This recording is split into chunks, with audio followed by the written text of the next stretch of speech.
China bluntly told the United States to stop sending ships and military aircraft close to islands claimed by Beijing in the South China Sea, during talks that set the stage for a meeting between President Donald Trump and President Xi Jinping later this month.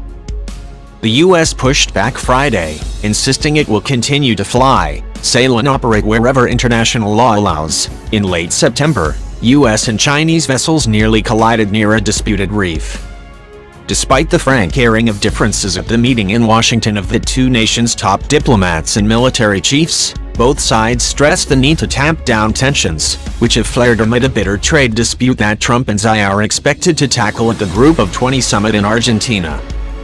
The United States is not pursuing a policy of Cold War containment with China, Secretary of State Mike Pompeo told reporters following the U.S.-China diplomatic and security dialogue. Rather, we want to ensure that China acts responsibly and fairly in support of security and prosperity of each of our two countries. The talks were due to be held in Beijing last month but were postponed after Washington announced new arms sales to Taiwan, and after a Chinese destroyer came close to the USS Decatur in late September in what the U.S. Navy called an unsafe and unprofessional maneuver. Beijing has sweeping but disputed sovereignty claims in the area. The Chinese side made it clear to the United States that it should stop sending its vessels and military aircraft close to Chinese islands and reefs and stop actions that undermine Chinese authority and security interests, said Pompeo's Chinese counterpart, Yang Jiechi, who also had sharp words over U.S. support for Taiwan. However, Yang and Chinese Defense Minister Wei Feng spoke of the need to improve cooperation, including between the U.S. and Chinese militaries, to ease the risk of conflict as the two powers jockey for preeminence in the Asia-Pacific.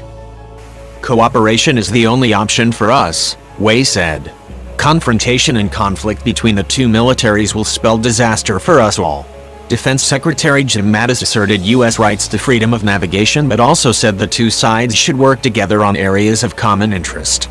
Competition does not mean hostility, nor must it lead to conflict, Mattis said. Although the rescheduling of the dialogue signaled an effort by the two sides to contain the slide in the relationship, it did not address the core dispute on trade.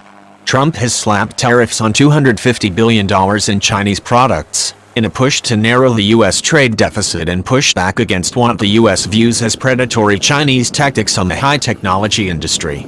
Beijing has retaliated with tariffs on $110 million worth of U.S. goods. Yun Sun, a China expert at the Stimson Center think tank, said Beijing is uncertain about what exactly Trump wants out of a trade deal, but hopes that with U.S. midterm elections out of the way, the mercurial American president may be more inclined to reach a compromise.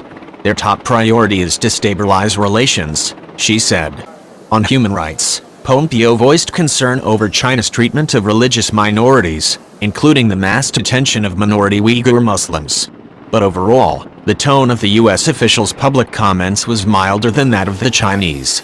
Yang insisted that Chinese people have freedom of religion, and that foreign countries have no right to interfere.